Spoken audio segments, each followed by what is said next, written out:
Ito ang balita ngayon, viral at pinag-uusapan ngayon sa mundo ng social media. Ang di umano'y balita, tapos ang tila pagkampi noon kay Hontiveros at sinabihan pang plastic ni Vice President Sara Duterte at huli mismo sa video ang pag-attend sa mga concert ng palasyo. Senator Alan Cayetano tila muling binalikan ng taong bayan 10K ayuda na pinangako ng senador. Siningil na, dagdag pa ng marami sa ating mga kababayan. Tila ang sip-sip raw noon ting Pangulong Duterte at kilalang bumabatikos noon sa mga Marcos ay tila bumaliktad na raw at tila kumampi na raw ngayon sa gobyernong Marcos. Senator Mig Zubiri at Senator Alan Peter Cayetano nagkainitan sa session ng Senado patungkol sa resolusyon para makaboto ng kongresista ang 10 Imbo Barangay sa Taguig City. At dahil sa tila hindi pagkakaunawaan, muntik nang magkasuntukan. Pero bago ang lahat, kung bago ka pa lamang sa aming channel, please huwag kalimutang mag-like, subscribe at i-click ang notification bell para mas maging updated ka pa lalo sa lahat pa ng bagong video na i-upload namin. At eto na nga mga kababayan, nag-viral nga sa mundo ng social media ang isang video kung saan tila nagkainitan si Senator Peter Cayetano at Senator Mig Zubiri na halos tila magpang-abot na silang dalawa. Nagtalo di umano ang dalawang senador ukol sa resolusyon para sa 10 Imbo Barangay sa Taguig City, saan sa plenary session na ginawa sa Senado, hiniling ni Senator Peter Cayetano na aprubahan ang kanyang concurrent resolution number 23 kung saan hinihikayat ang COMELEC na isama muna ang 10 Imbo Barangay sa Taguig City sa dalawang legislative district ng Taguig para makaboto sila ng kongresista sa darating na eleksyon. Ngunit nila umalma si Senator Zubiri dahil hindi daw ito simpleng resolusyon lamang kundi isang concurrent resolution na dapat pag-aralan muna nilang maigi na maaari pa nilang talakhayin sa susunod na araw. Ngunit iginiit ni Senator Peter Cayetano na simpleng resolusyon lamang ito dahil sa Supreme Court ruling.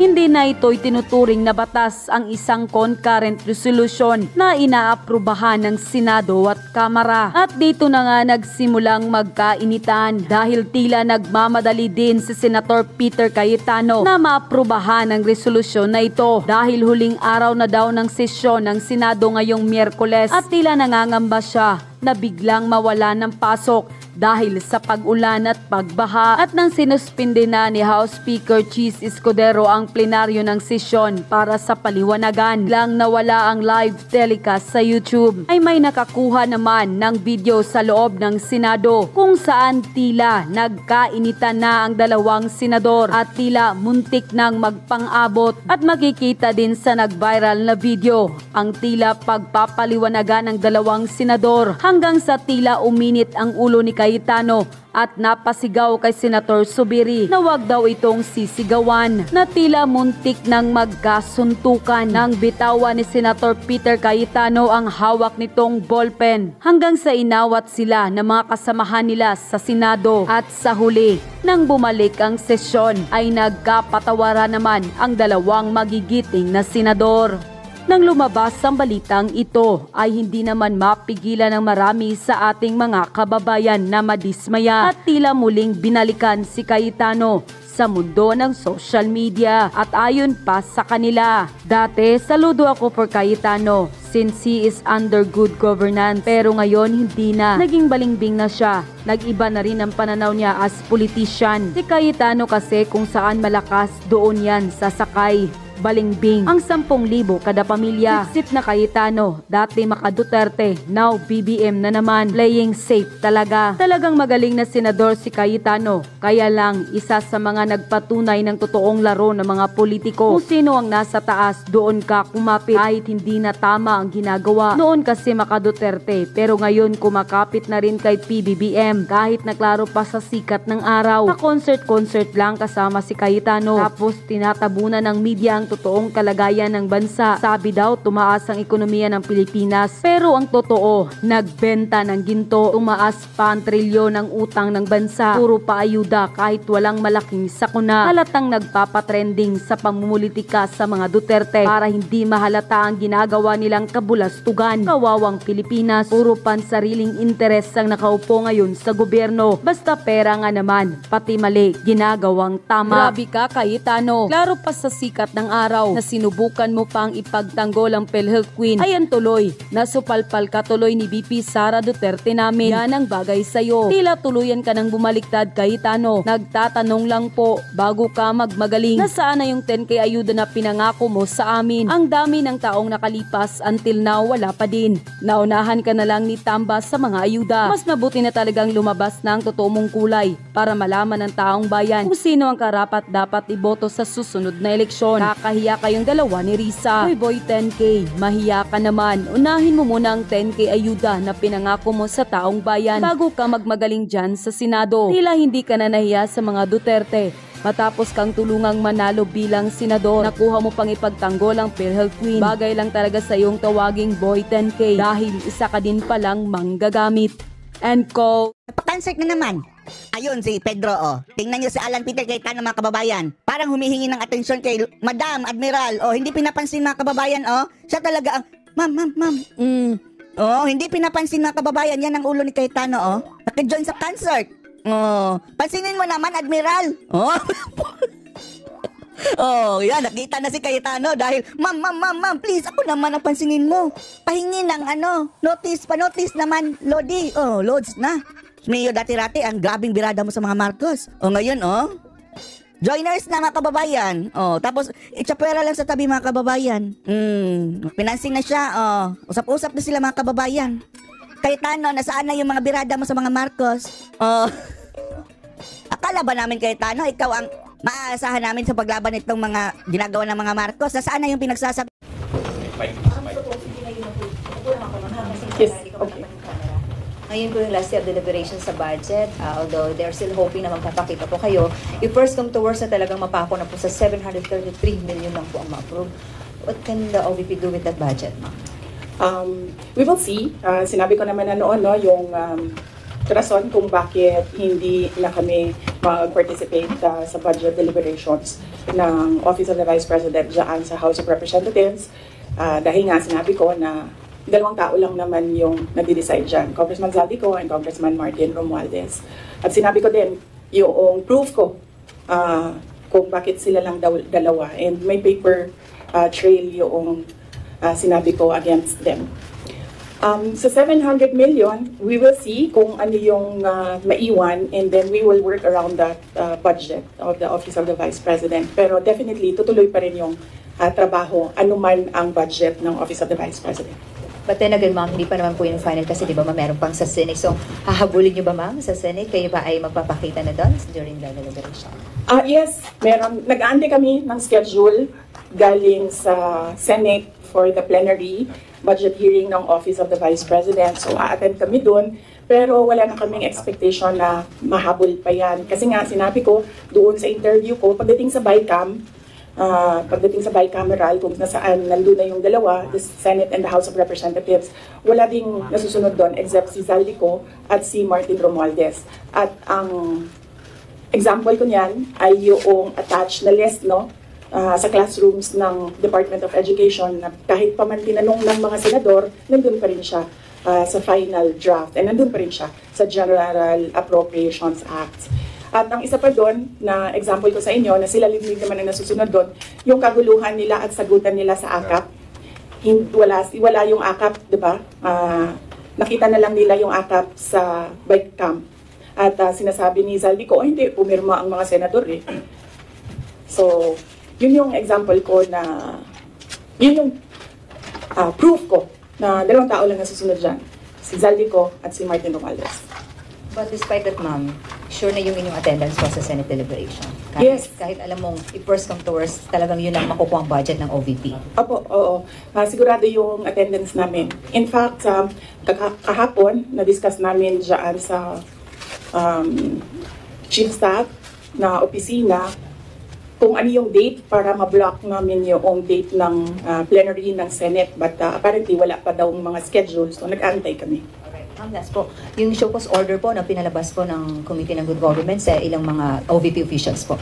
Opo, nabanggit kanina noong nagmo-monitor ng hearing na meron ng show cause order yung ibang mga personnel ng Office of the Vice President. Sabit lang namin sa aming legal dito sa OVP, meron naman kaming legal division, and then we will ask our lead lawyer to come up with a legal opinion.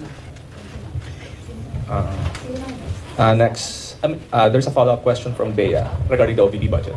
Hi ma'am, good afternoon po. Bea Peniza from Bomba Radio po. May I ask po ma'am, given the budget nga po na 700 million, napatak po tayo sa mga ganong digits, sa paglilibot niyo din po kasi sa mga lalawigan, ano po yung mga urgent matters or urgent concerns na napapansin niyo na kailangan talaga ng mga sambayan ng Pilipino? And paano niyo po ito mafufulfill given that budget po?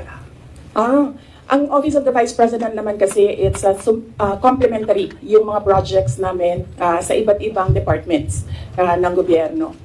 Meron kaming tally dito sa Office of the Vice President kung gaano kadami yung mga nag-a-access ng projects at ano yung mga projects na ina-access nila. Ang number one talaga dyan is medical and burial. Makikita niyo yan sa lahat ng mga bill sa hospital, laging kulang yung pambayad ng mga relatives ng pasyente. Yan ang number one. And then number two is financial assistance, yung mga hingi nila na augmentation sa kanilang pang-araw-araw. Minsan panggastos, minsan pangbayad sa kuryente, minsan pangbayad sa upa ng bahay, minsan naman humihingi sila kasi nagkukulang na yung pangbayad para sa paaralan, eskwelahan ng mga bata. So iba-iba yung rason nila, pero the same yung request nila, financial assistance. And ang sunod niyan is yung request, hindi lang ng mga taong bayan, but ng mga local government units or even mga barangay officials. Kapag merong disaster, humihingi sila ng tulong para sa pagkain, food and non-food supplies ng mga biktima ng calamity. So yun yung top 3 na lagi naming ma-encounter na hinihingi sa Office of the Vice President. In fact, hindi lang yan sa OVP kasi nung mayor ako, halos the same yung requests ng mga tao. So for the final question ko po ma'am, punta naman po tayo sa Office of the Vice President po na personals po. So dun po sa budget na po na yun, paano po kaya, hindi po ba mabibitin yung mga personals niyo po pagdating po sa kanilang mga sahod or mga income po nila? Hindi naman po ba sila mabibitin given that budget po? Or may mga benefits pa po rin silang matatanggap with that budget? Yan po ma'am. Yes, oo. Kasi ang unang-unang ginagawa ng budget is pinupondohan niya yung obligations ng gobyerno. Kapag permanent employee ka, obligation ng gobyerno lahat ng bayad sa iyo, hindi lang yung sahod at iba, kasali na yung iba pang benefits. So yan, hindi yan siya pwede tanggalin ng paggawa ng GAA, ng General Appropriations Act. So on that point, kung mawawalan ba sila ng sweldo at benepisyo, hindi. Kasi obligation yan ng government sa employees ng government. It's not the same for those na contracts or hindi sila employees ng government. Hindi guaranteed yung budget para sa kanila. Thank you very much po ma'am. Okay. Next question. Bongs, magsumbol, Rappler. Good afternoon, VP. Yes. VP, as we're speaking right now po, mayroong ongoing House probe. Actually, minutes ago, former Undersecretary Gloria Mercado says you gave her envelopes containing 50,000 each from February to September 2023 when she was with Hope for the Health Orchestrate Positive Learning, a DepEd project. She believes it could be to influence her decision as Hope. Your response po? Dapat siguro kung mag-akusa siya ng ganyan, dapat may papel siya. Tulad ng ako, pag inaakusahan ako, pag sumasagot ako, binibigay ko yung papel. Gloria Mercado is a disgruntled former employee of the Department of Education. She was let go because of loss of trust and confidence sa Office of the Secretary. Una niyang ginawa, well, hindi ko alam kung anong nauna, pero naka-strike 2 siya sa akin. Ang una niyang ginawa, nag-solicit siya ng 16 million pesos sa isang kumpanya on paper using my name without any authorization from the Department of Education. Bibigay ni JC sa inyo mamaya yung papel. Nakalagay doon. Pangalawa, noong nag-school visit ako sa Cebu, merong lumapit sa akin na teacher. Sabi niya sa akin, Inday Sara, masakit sa loob namin na mga teachers kami na nasa field. Tapos merong humahawak ng teacher items na wala dito sa aming probinsya o wala dito sa aming region. So, pinakwento ko siya. Iyon naman yung purpose ng aking mga school visits, di ba, sa iba't ibang lugar ng bansa. Sabi ko, one-on-one tayo, kwento mo lahat sa akin. Ano? And then it turned out, ang HR mismo ng Department of Education, our undersecretary, took a teacher item from Region 7, nilagay niya sa central office for a non-teaching task. Ginawa niya ang executive assistant niya. Ang apelido nun, Villar. Meron niyang paper trail. So, nung bumalik ako sa central office, tinanong ko, totoo ba na meron tayong teacher item galing sa Region 7 na nandito sa atin? Totoo daw, nasa HR. HR pa mismo ang gumawa ng parang injustice sa teachers namin sa field. So, on that second point, hindi ko na pinalampas. Sinabihan na siya na there is loss of trust and confidence. And you should go. And then she said na, pwede bang mag-retirement na lang ako instead na paalisin ninyo ako. Kasi ang tagal ko na, matanda na ako. And then sinabihan siya, okay, sige. You go. So she's a disgruntled former DepEd employee. At yan yung dalawa na rason kung bakit siya pinaalis. May papel yung 16 million na solicitation niya. May papel yung teaching position sa Region 7 na kinuha niya. In my experience sa kanya, ayoko, factual lang ako ayoko atakihin yung pagkatao niya. Pero when she was HR of the Department of Education, meron kasi akong time dyan for our USEX and ASEX na hindi execom. So, pinapapunta ko yan sila kung sino man yung merong concern, sino yung may problema, pumunta kayo sa akin, mag one-on-one tayo. So, one of those times na one-on-one kami, siniraan niya yung isang USEC, isang ASEC ng Department of Education. Bago pa lang kami nun. In fact, pag alis ko, 2 years lang kami, very, very new. Na nagulat ako, kasi HR ka eh. Pag HR ka, hindi dapat ikaw yung mag-cause ng away-away sa loob ng institusyon. Dapat ikaw yung maging peacemaker. But siniraan niya yung isang ASEC and isang USEC sa akin mismo. And nagulat ako. Why attack the ASEC or the USEC sa kanilang pagkatao? Hindi naman trabaho. And then, ganun din ang ginawa niya. Nung malis na siya sa Department of Education because of the 2 points, lumipat siya sa Senate. One of the offices of the senators din, nandiyan yan siya ngayon. And yung isang kaibigan ko doon sa Senado, narinig namin na sige na siya atake. Inaatake niya si Michael Poa, si Reynold Monsayak, si Gerald Chan. Iyan ngayon yung nakapangalan sa kanyang statement. Kaya kami, nung nagbasa siya kanina ng statement, hindi na kami nagulat. Kasi naririnig na namin sa opisina, dyan sa Senate, yung mga pinagsasabi niya after she was let go. I think, hindi lang siguro niya matanggap na kasalanan niya kung bakit siya pinalayas sa Department of Education. Pero hindi din talaga namin matanggap na magsusolicit ka sa isang private company on paper 16 million. And then, kukuha ka ng teacher item sa field, gagawin mong EA sa central office. Hindi pwede yun. VP, in relation to that, since you brought up yung names po ni Attorney Poa and Attorney Monsaya. So, during the probe earlier, she said that yung reason daw kung bakit daw siya nilet go ng DepEd nyo po was that she disagreed daw with Attorney Monsayak's suggestion that bidders in the DepEd computerization program just discuss it among themselves to avoid failed bidding. Ngayon ko lang narinig yan. Sa kanya ko lang narinig yan. Pero ako ang nagsasabi, kasi I was the one who fired her out of the Department of Education. Yung dalawang rason na yon, ang rason kung bakit siya pinaalis sa Department of Education. And as I said, may papel yon. Ibibigay namin sa inyo ang papel. Ang HR record ni Villar nasa Department of Education din. In fact, hanggang ngayon si Villar nasa region. Kasi sinabihan niya yung region bago siya umalis na ilagay yan sa region, wag yan sa teaching position. Pero that person is holding a teaching position. Any more questions regarding the HR probe? Dempsey, Deputy Inquirer. Hi ma'am, good afternoon. Regarding din sa probe, kasi apparently parang there was a response from some of the congressmen about, yun sa, dahil wala nga po kayo ngayon doon, won't you ever attend the House probe, diba? Parang, is there a chance that you might still appear there or at least, kumbaga parang, have any other responses, in responses sa sinasabi nga nila na hindi raw po kayo ma-attend doon sa mga ongoing na inquiry ngayon relating to the alleged anomalies during your time sa Senate? Opo. Nasabi na po namin doon sa opening statement ko kung ano yung sa tingin ko ginagawa ng House of Representatives. And lahat naman sa mga sinabi ko, meron kaming basihan.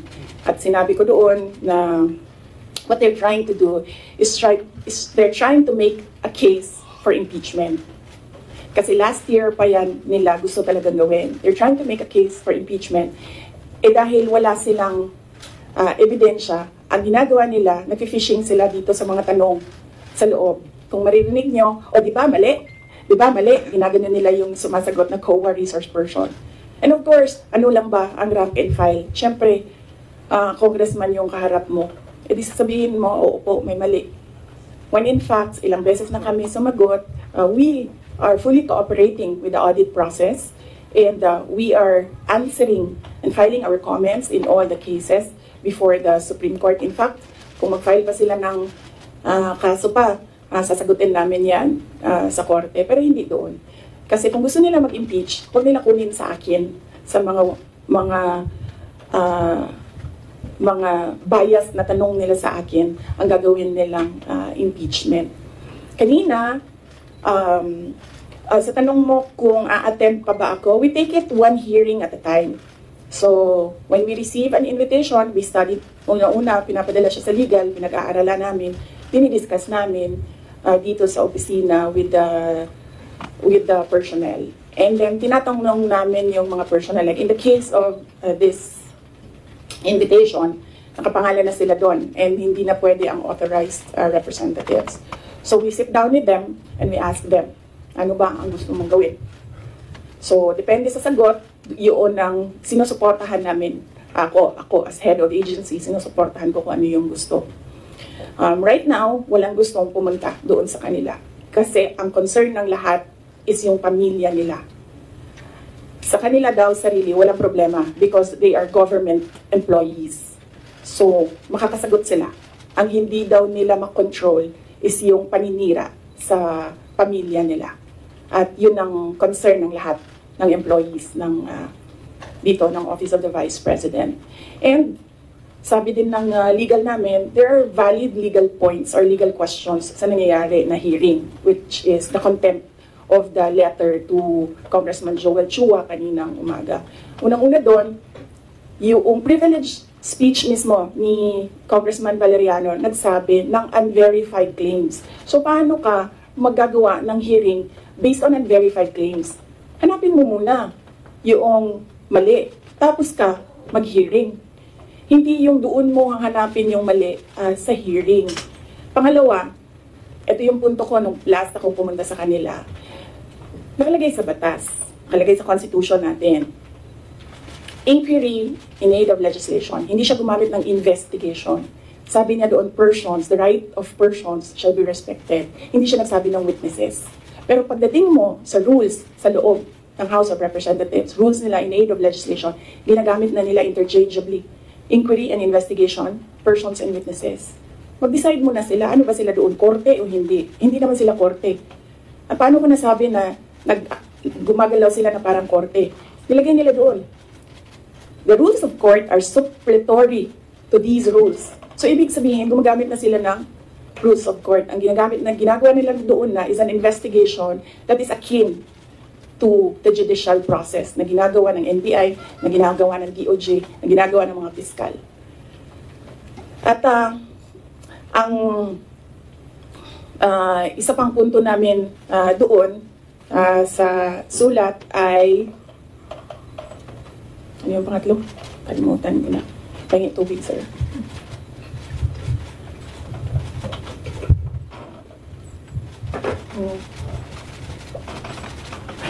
Okay.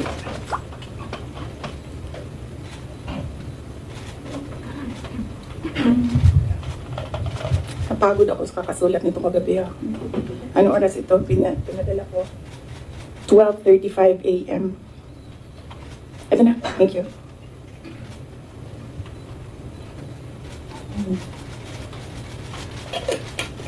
Yeah. Ito yung isang punto ko dyan. Nakalagay doon sa Constitution. The rights of persons appearing therein or affected thereby shall be respected. Nakalagay doon. So, ibig sabihin, dahil in aid of legislation lang ito at hindi naman ito prosecution or investigation, ibig sabihin, pwede humindi ang tao. Di ba? Kasi, ayaw ko sumali sa pag-craft ng legislation nyo. Bakit nyo ako pipilitin? Di maghanap kayo ng ibang resource person. Ang dami namang previous vice presidents dyan. Napakalapit ni former President Gloria Arroyo sa kanila. Yun ang tawagin nila. Gawin nilang resource person kung meron talaga silang batas na ginagawa about sa Office of the Vice President. And then ang huli noon is sub judice.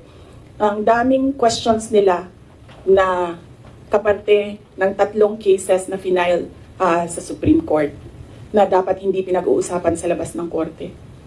At yung huli, sinabi namin paulit-ulit, nandun kami sa loob ng Commission on Audit. Nag-participate kami sa audit process. Kahit na yung audit na yan, dumating lang yan pagkatapos nila na mag-usap ng Makabayan Block at ni Speaker Romualdez na atakihin ang confidential funds. So masagot pa rin kami kahit alam namin kung ano ang motibo sa audit. So, yes. Anong tanong mo, sir? Kalimutan ko. Yun lang po. Yes, sir. Next. Out of security concern na lang ng ibang OVP officials and employees kung bakit na rin hindi you prefer not to go to the inquiry sa House. Security, physical security nila, personal wala naman kaming problema sa security. Wala akong narinig na gano'n na comment galing sa kanila. Lahat nagko-comment na maawa sila sa mga anak nila. Okay, so out of family. Next question, Red Mendoza, Manila Times. Good afternoon po, Ma'am. Red Mendoza po from the Manila Times.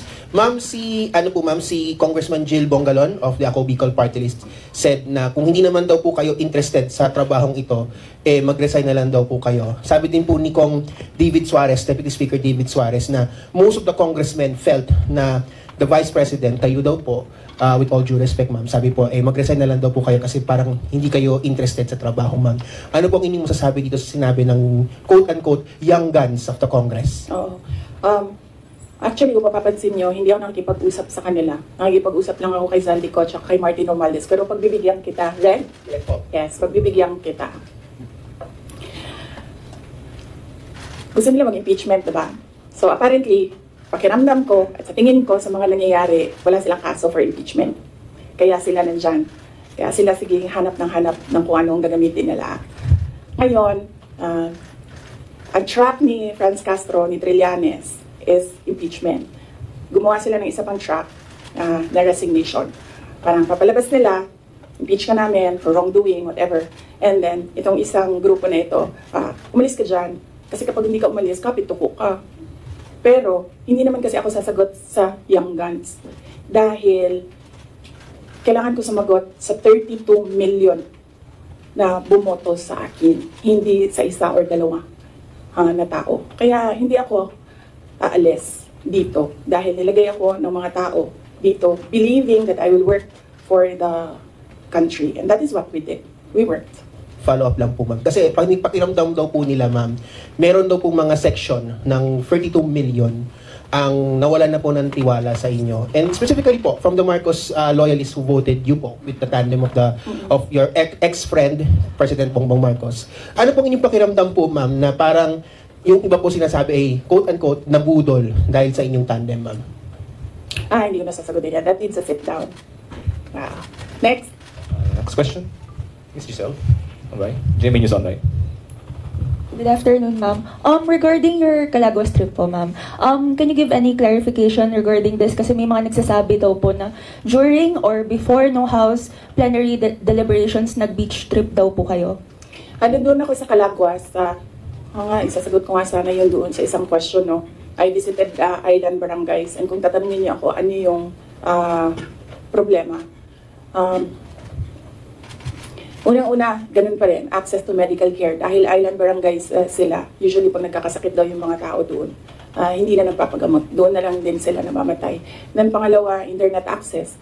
Kuryente, wala silang kuryente doon, generator ang gamit nila. Pag walang capacity para gumasto sa gasolina, wala talagang kuryente doon sa gabi. At pangatlo, yung malinis na potable water. Kasi kumukuha lang sila doon sa tiningnan namin. Kumukuha lang sila doon sa parang tubod gani. Spring. Spring. So, yes. I think, nabasa ko naman yung report ng Philippine National Police. Accurate naman, tama yung lahat, ang report nila. 6:32, was it, na umalis ako doon sa Calaguas. Nung Monday po, ma'am. Ng Monday, yes. 6:32 ng Monday, umalis ako doon. Ang budget hearing started 10 a.m. So tama din ako. Walang budget hearing na nangyayari at 6:32 a.m. Walang congressman magigising ng 6:32 a.m. para magtrabaho. Ang gumagawa lang ng ganyan ang mga executives na hindi natutulog para magtrabaho. At yun na nga mga kababayan, ano na ang masasabi mo? Kung mayroon kayong hinaing at komento patungkol sa balitang ito, please comment down below. Pag-uusapan natin yan sa comment section. At kung nagustuhan nyo ang video, ay huwag kalimutang mag-like at i-share na din para mas marami pang makaalam at umabot ito sa marami sa ating mga kababayan. Maraming salamat po!